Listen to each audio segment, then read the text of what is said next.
I thought that all narcissists were men.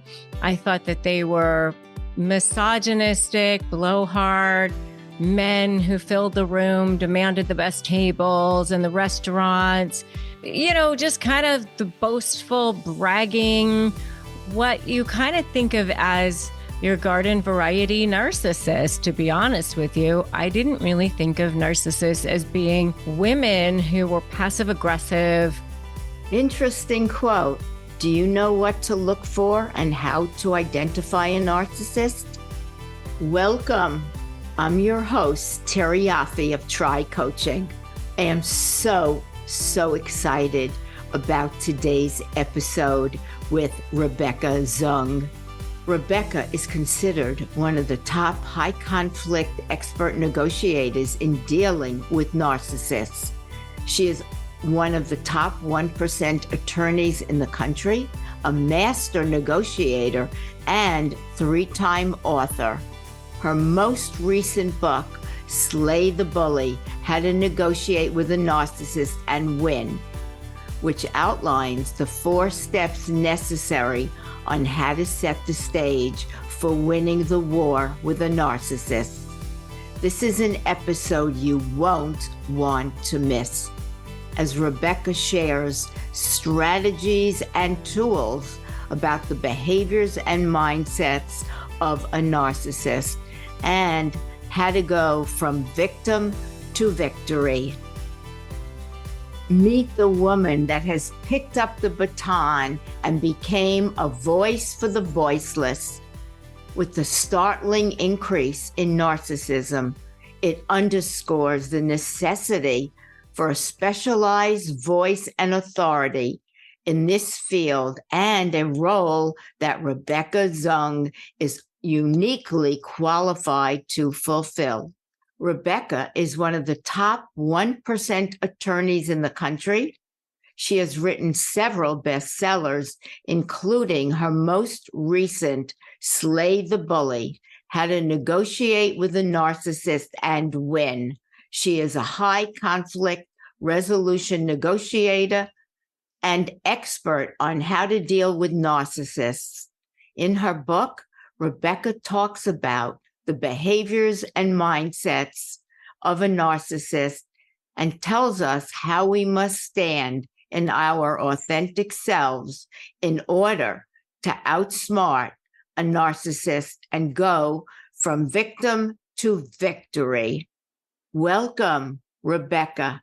I am both thrilled and grateful to be having this very important and hard conversation with you. Thank you for having me. It's my pleasure. Rebecca, tell us a bit about how you arrived at where you are now.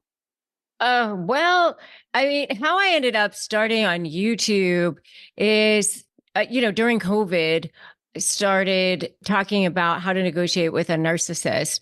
And it was really because I had a narcissistic business partner, just because I had started in some entrepreneurial endeavors and I had, a few different ones going on. And it was, in one of those that I ended up with a female business partner. And I didn't realize that narcissists could be women. I didn't realize there was something called a covert narcissist. I thought that all narcissists were men. I thought that they were misogynistic, blowhard, men who filled the room, demanded the best tables in the restaurants, just kind of the boastful, bragging, what you kind of think of as your garden variety narcissist. To be honest with you, I didn't really think of narcissists as being women who were passive aggressive, and everybody thought that they were so nice and kind and wonderful on the surface. And so it really kind of threw me for a loop. And I certainly never thought that this was going to be my path in life. I moved to California. I was traveling back and forth between Florida, where my law practice was. And I thought I might do I don't know, something in Chinese medicine. I had all sorts of things going on in my life. I was like, the world is my oyster. At the time, I had written a couple of books. I had taught on negotiation for years. That's really how I built my practice. And my second book, Robert Shapiro wrote the foreword for that. And so I thought, well, maybe I'll do something on YouTube on negotiation in general. But this was really talking about narcissists and all of that was really not at all what I thought I would end up doing. But it was really when it triggered me and reminded me of what it felt like to be bullied as a kid. And that was when it all kind of came to the fore. And I think it was like a confluence of events from my entire life, to be honest with you. And here I am doing this now. Yeah, one of the things I read part of your book was as a kid and getting bullied, you didn't say anything. No. You didn't speak up.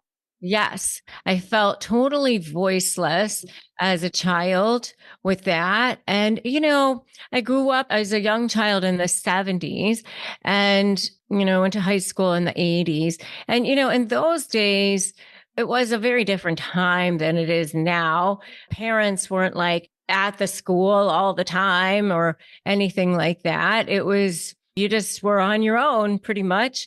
And it didn't even occur to me to tell anybody about it or anything. I just took it. And so I think that when it happened as a business partner, I just remember thinking, you just end up sort of going along to get along. I think it was as an advocate, as a lawyer, I fought very vigorously for my clients.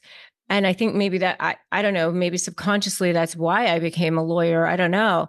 But as a peer, I thought, oh, okay, maybe I shouldn't say anything, or maybe I should. Or again, I felt voiceless at the time. And I mean, I wouldn't do that today. I know today to have boundaries and what to do. But I think at the time, I just wasn't sure how to handle that. So I'm wondering if we could do a deep dive really into the mindset of a narcissist. As you said, sometimes you just don't know. You think, oh, what's going on? Is it me? And you said one of them, covert, but there are two others. What's the difference between the three of them? Yeah. And I do want to clarify there are many kinds of narcissists, but those are the kinds that you hear about the most. So those are the kinds that I wrote about in the book. And so covert, grandiose, malignant are the ones that you hear about the most. And so covert is sometimes called the vulnerable narcissist. It's the humble, the victim, the one that tends to be showing up as, oh, why does everything always happen to me? Many times the way they present themselves is they smear people in terms of care. So it might be, oh, I'm so worried about Johnny and his drinking. I don't know if he's taking care of himself. And then everybody thinks, oh, she's such a good person, just worried about 6 months later. It's like, well, I don't know if Johnny should be around the children in this divorce. Been telling you for months, I'm pretty sure he's an alcoholic. And Johnny probably doesn't have a problem with alcohol at all. But she's been telling everybody and planting these seeds of doubt. And the way that this person presents herself, she's just, oh, well, she's just caring. And that to me is why a covert narcissist is probably the smartest and the most stealth of all of the narcissists, because the way they kind of, and he left me and I don't have any money. And now here we are. And many times they have this victim-y sort of sense about them, and like they're so kind and they're so good, but yet they're every bit as much of a narcissist because they don't have empathy, they don't have care, right? And yet everybody doesn't see that side to them. So that's a covert. Then, the grandiose is what I was describing at the beginning of this, which is more like the image. Well, it's always about image for all narcissists. It's always about that image, right? But then the malignant is more have an overlay of an antisocial personality disorder or some other disorders. And so in a litigation setting, they're going to present more as they'll stalk, they will accuse somebody of child molestation if they've never touched a child. Like these are the people that have no problem with ruining somebody's life, ruining somebody's career, and so it's important when you go to negotiate with these types to understand what personality type you're dealing with, because then you can anticipate that and prepare accordingly and prepare your leverage accordingly. So, with my SLAY methodology, it's strategy, leverage, anticipate, and you. And so part of the A is anticipate. And if you know what you're dealing with, then you can be 2 steps ahead of them. Yeah, we'll get to that because I love that part. I came from a family of narcissists and my mother, which I'll talk about, but everyone had to look beautiful. Oh, yeah. That was the image. Everyone had to look beautiful and walk the walk. But underneath, as I think about it, they were empty shells. Just, it could be a mannequin. Oh, well, yeah. I always say it's like the hollow chocolate Easter bunny. They look so beautiful on the outside, but there's nothing going on inside. Exactly. And actually, I didn't start really thinking about all of this until I met you. Really, says, really shifted some things for me. Well, I'm so glad to know. It's tough. How can people... See, I'm going to coach you now. See, we're going to turn the tables. Oh, goodness. I'm trying coaching over here. I did that with Ben Newman on his podcast. Really? Oh, yeah. You should listen to it. We ended up doing I forget what he called it, where we ended up doing, because we were going to do a podcast swap and we ended up just doing one long podcast. Okay. And he ended up like sobbing, this big, tough guy who coaches these professional sports teams and everything. And, because his father was a narcissist, and I ended up coaching him, and it made a huge breakthrough for him. So you should go listen to it. While we're there, my mother was a narcissist, but in her own way, I know she loved us. She worked. She was the breadwinner, but it was her way. She dressed beautifully. It was all about how she went to the hairdresser every week. She should have not a good marriage. And we always looked great. We had hand-me-downs from our cousins that were wealthy and we were not. And I thought about, because I spent many, many years on an analyst couch, 7 plus others, to really unpack my life. And I became to my mother, and maybe I learned this early on, I became a people pleaser to her, meaning whatever she wanted, I did. And maybe that was a strategy of seeing something. You were a form of supply for her. You become a form of supply. Yes, right. There are 2 types of that. So everybody around a narcissist is a form of supply. And that's even their children is a form of supply. And so it's narcissist children have the hardest time because the love is very conditional. The love is very conditional. And so what happens for the narcissist children is that you end up having leaky boundaries in your own life because you end up learning early on that love is conditional for you. And so in your personal life, you end up trying very hard to be perfect for everybody because you end up, I mean, I had the same thing. It's like, because my mother was an alcoholic. So you end up feeling like people are going to leave, like subconsciously, not consciously. So what happens is you're like, well, I can be better. I can be more perfect. I can be more, and I'll show you. And so You can never fill that. You can never fulfill on that. And so you always are seeking that. And so you allow things to happen in your life that you shouldn't allow. You assume that it's something that you did or you didn't do or whatever. So you're like, well, I'll show you. I can just be better if I can just be more perfect, if I can just work harder, if I can just be smarter, if I can just, if only. Right. Because it's an attachment issue. It's an attachment problem because you assumed that person in your life, you had that conditional love from that person. That's true. I got myself into situations and when I started analysis, the doctor was quiet. It was Freudian.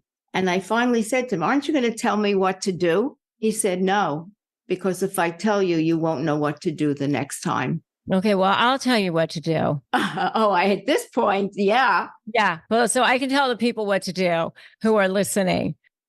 Please. Yeah. So I always tell people, first of all, when you're dealing with this type of a person, I mean, I don't know your mother, but I can tell people that when you're dealing with a narcissistic person, they themselves have been exposed to some sort of situations, I'll call trauma, but their own shame, pain, whatever, has caused them to sustain arrested development to their limbic system, okay, which causes them to be limited in their capacity to be able to love, to show empathy, to be able to be the person for the people around them. Okay. And how that happened was when we as humans are in a state of anxiety or stress, our brains emit hormones, neurotransmitters, mostly adrenaline and cortisol. Okay. And when that happens on a regular and continuous basis, because we're in fight or flight. And so when that happens on a regular and continuous basis as children, it can cause damage to the limbic system part of the brain, and it can cause arrested development in that limbic system part of the brain. And it can be as a result of abuse or neglect or watching abuse or being a part of it or whatever happens, or even overindulgence from what I understand. But it can cause that limbic system to be bathed in chemicals on a regular basis. And it's not just once. It's not just, it happened once. It's a continuous thing that has happened to this child. Okay. And so what happens is that person then grows up and there's a lag in development between their limbic system and the prefrontal cortex. Okay. And so the prefrontal cortex, then, the thinking judgment part of the brain, that continues to develop, but the limbic brain does not. And so what happens is when they are presented with situations that cause them to feel like they are in survival again, that cause them to be triggered, then that part of the brain takes back over. So it could be anything. It could be, and it's not rational, it's not reasonable, but it could be anything. It could be verbal or nonverbal. It could be an eye roll. It could be a tone of voice. It could be anything that causes them to feel like they're slighted or going to be exposed or anything. And it's the turn of a dime. It's you're for me or against me. It's black or white. You're my friend or my enemy. It's, all of that, right? And when that happens, now you're dealing with that limbic system and that prefrontal cortex shuts down. They're in full limbic brain. And so you're dealing with whatever age they were at that time. And they are unaware of the collateral damage that they are causing to themselves or others during that time. And if you look at the anatomy of the brain, it's very closely related to memory. I mean, I honestly believe that when they say, I didn't say that, I didn't do that, it could be true. It could be true that they don't necessarily even remember that. especially if they're in a rage, and they will take themselves down to take other people down. And that's what's really very scary. And I've seen it. I've seen it as a lawyer. I've seen people go, I will burn my business to the ground so I don't have to pay her alimony. And I would be thinking, why would you do that? Like, it makes no sense to me. But I've seen them do it. So that's what you're dealing with. And so what I will tell people as far as their step one, I say step one, don't run. Step two, make a U-turn. Step three, break free, because they've been conditioning you. So what's the first thing that you can do is you put this invisible spiritual boundary down around you, and you start to look at them as if they're a toddler having a tantrum on the floor, because that's basically what they are doing. And your first step is demanding respect for yourself, because I don't care if they're your mother, your sister, your dad, your boss, your coworker, whoever you are entitled as a human being to demand respect for yourself on this planet. So you just say to them, I can see that you're upset.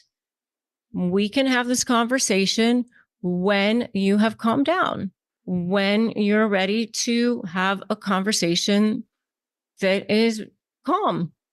We can have this conversation later. This conversation is not working for me. This tone is not working for me. This approach is not working for me. And you remain calm. When their tone goes up, you bring your tone down. You keep your tone lower. You keep your tone calm. And you just stay like this. You stay like a gray rock, and you just pretend like everything they're doing is just like Superman with the bullets coming off your chest, or Wonder Woman with the bullets coming off of your wrists. And you just have this invisible shield down around you, and you just start observing their behavior to them as if you're a reporter reporting the news. That's step one. This episode is brought to you by Try Coaching. As an executive career, business, and communications coach, I help clients meet their challenges head on so they can remove the barriers that keep them from optimizing their talents and strengths. Clients reach out when they want help in finding and owning their voice, so they can advocate for themselves and speak up when a situation arises and not stay silent. You can learn more about me at trycoaching.com. Did you know that every successful person has had a coach? Why not you? Why not now? Let's start a conversation. In your book, Slay the Bully, the SLAY, you talked about it, but if you would go maybe through the SLAY, we said anticipate. The S is for strategy. Yes, the S is for strategy. So start with a strategy. Have a vision in mind. Where are you going? What is it that you want? So many people, they've been so beaten down for so long, they forget, like, oh my God, where is it that I want to go? What's my vision? What do I want? And so the first thing is, where do you want to go? What do you want to see?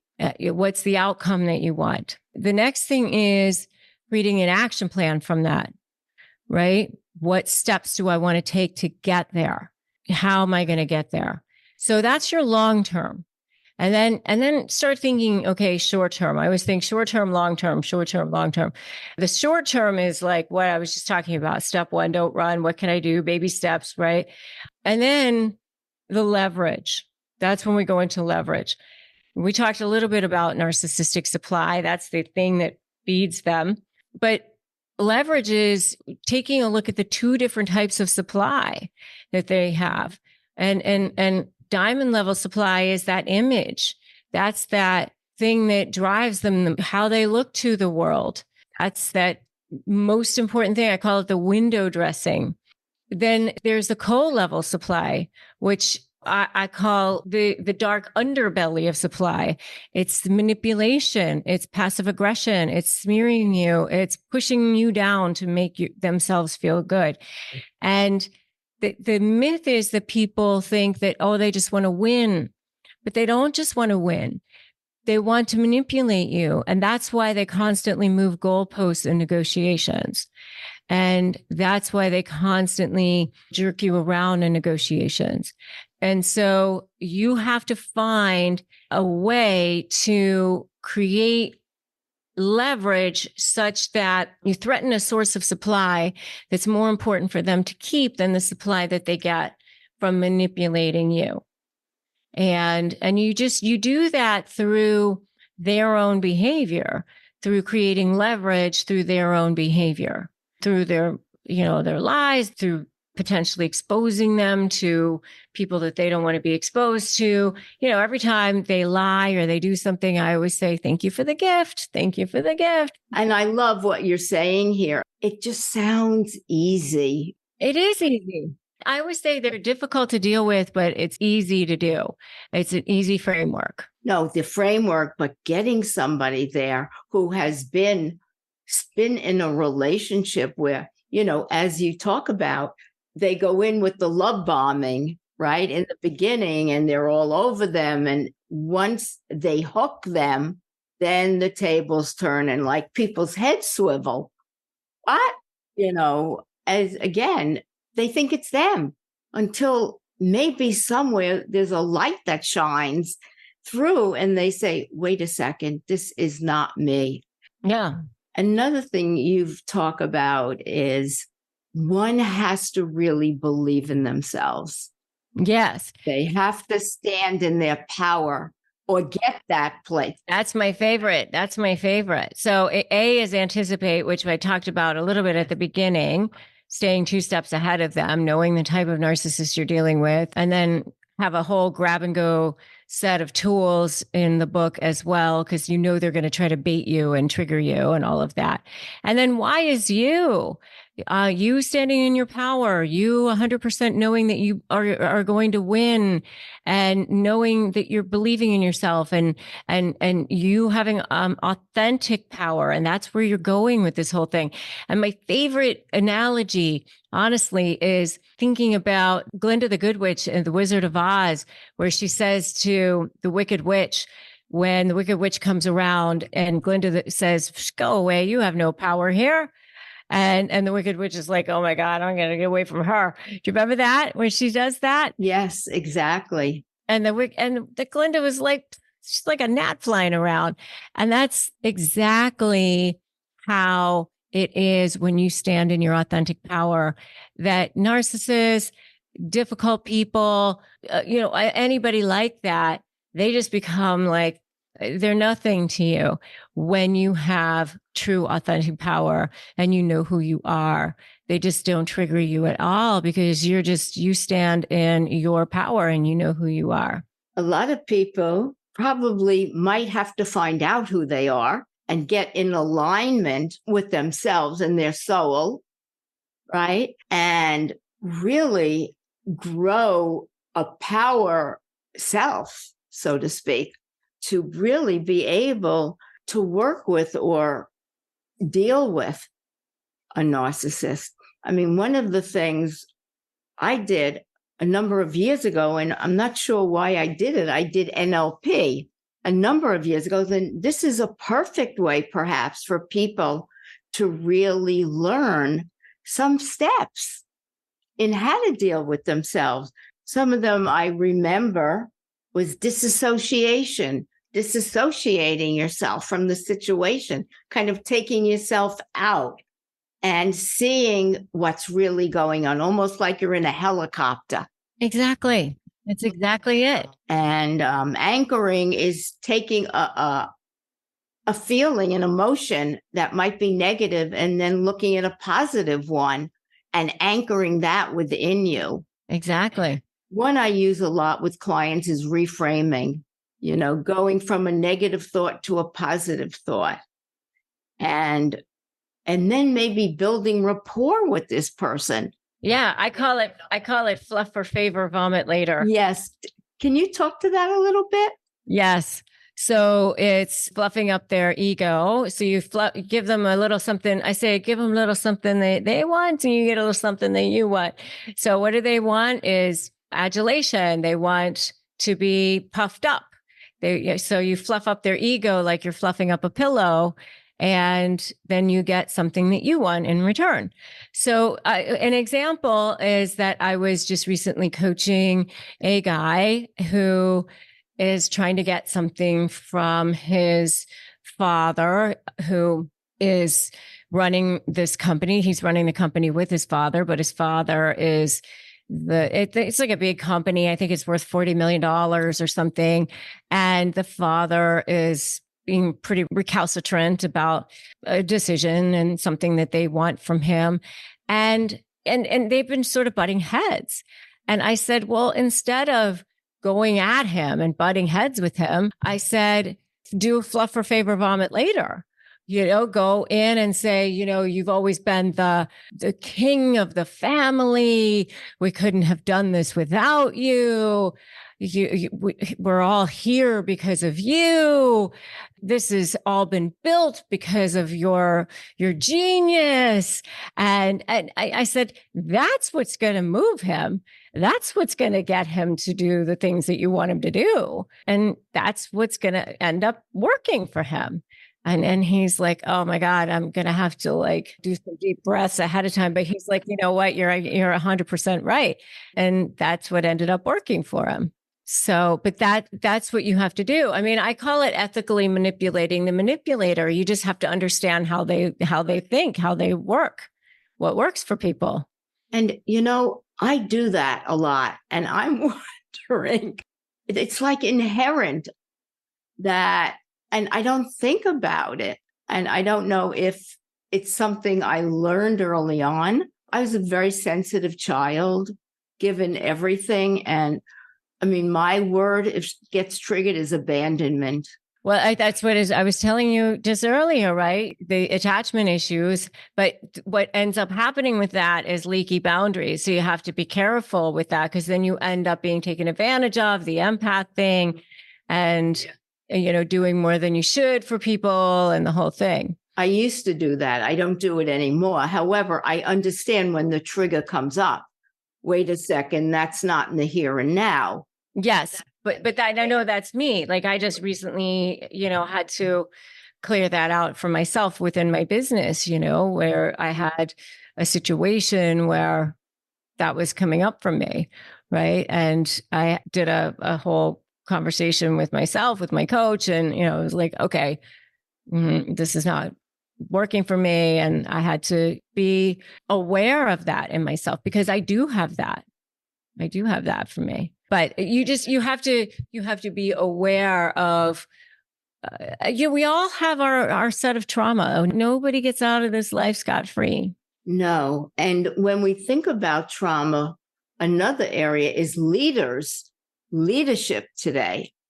How many leaders have trauma and they haven't worked through it? And then they're coming to leadership positions. Oh my gosh, they probably are the ones that have toxic cultures. Well, of course they do. I mean, of course they do. I mean, and that's one of the things that I can tell you for my own company. I mean, it's not perfect, of course, but I had a whole conversation with my team recently, where we have a charter, and I read parts of my charter on my team and my team meetings. And I even said to my team recently, I'm like, we have to have a culture of integrity, and we have to hold each other to account. And I said, and you have to hold me to account too. I said, if I'm out of integrity, I want you to hold me to account in terms of this charter, right? I mean, we all have to hold each other to account, and I'm not excluded from that. Being in my own business now, I can tell you, I probably had many narcissists in the past that and when you're working for a company and you're not ready to leave it or jump ship because you can't, somebody has to figure out or deal with, my God, how do I work with this person without going home and taking a gun to my head? I know. Well, I've worked for them in the past, and so I know what it's like. And I certainly do try to make sure that I take care of the people that I work with, and that I appreciate everybody, and I recognize people when I can, and all of that, because I've been there. I know what it's like. Exactly. And this has been great. I could continue, and I'm sure we could have a great conversation, but maybe there's any thoughts or any advice that you've already given a lot, a few tidbits that you might offer to the listeners to help them go from victim to victory, as you say. I mean, for one thing, I just say, you and you alone decide. You get to create your value. And I know that so many people feel like, oh, how long have I been dealing with this, and how much longer, and all of that. I mean, but I can tell you, like, for me, I was dealing with a narcissistic business partner, and I was standing on the top of a mountain in Haleakala with my family in Maui. And my daughter leaned over to me and said, "Oh, Mom, it's beautiful. It's like heaven on earth." And I said, "Yeah, it is." And all I could think about was this narcissistic business partner while I was standing up there. And I just remember thinking at that moment, no, no, no, you do not get to be here with me on vacation. Right. It's one thing to ruminate when you're, standing in your bathroom or walking around, but to be with me on vacation, I just realized, oh my God, I'm allowing myself to be a victim, and I just cannot do it anymore. And I just made a decision. And when you decide, you are actually, the root of the word decide is side. It's to kill, it's to cut off. And when you kill and cut off, you're cutting off any other possibilities for your life and for your future. And you're just deciding in that moment, you're telling the universe that you don't want anything else anymore. And no one is coming. No one's coming to save you. There's, so many times I hear people say, "Oh, how are they getting away with this?" or "How is this happening?" or whatever. Well, there's no narcissism fairies hanging out there in your living room that are going to jump out and go, "Hey, you can't do this. You can't do that." When you say they can't get away with this, you have to do something for yourself. And that's why I've created the things that I've created, and taking control of yourself and your life is going to be the best thing that you can do for yourself. And the freedom that you will have on the other side of it will be that authentic power, that Glenda the Good Witch, that "Go away, you have no power here." That's where you're going. That's what it's all about. Thank you so much for this incredible conversation. I am forever grateful and appreciative of your words and wisdom that you have offered up today. And instead of being a victim of a narcissist, now people who are listening are armed with tools and strategies so they can figure out how to remove themselves from a narcissist. Rebecca, thank you for everything. It is so nice to have you here. Thank you. It's my pleasure. I'm hoping that this compelling and extraordinary conversation with Rebecca Zung has offered you thoughts on how you can create your own changes by making choices that matter to you. Reviews are important as it encourages people to listen to my podcast and lets all the platforms know, such as Apple, Spotify, iHeart, and Amazon, that this podcast is reputable. So if you enjoyed this podcast, please go to Apple Podcasts and leave a rating and review. Thank you. For related content on extraordinary work, please visit my website, trycoaching.com. And always remember, when you work with passion and purpose, your work can become extraordinary. Wouldn't it be great if you could leave your past behind and move forward with a clean slate? My next guest, Saki Ozeri, author of the book FTP, or Fuck Your Past, unveils the keys to setting yourself free and becoming the person you aspire to be by overcoming your inner barriers. An episode not to be missed.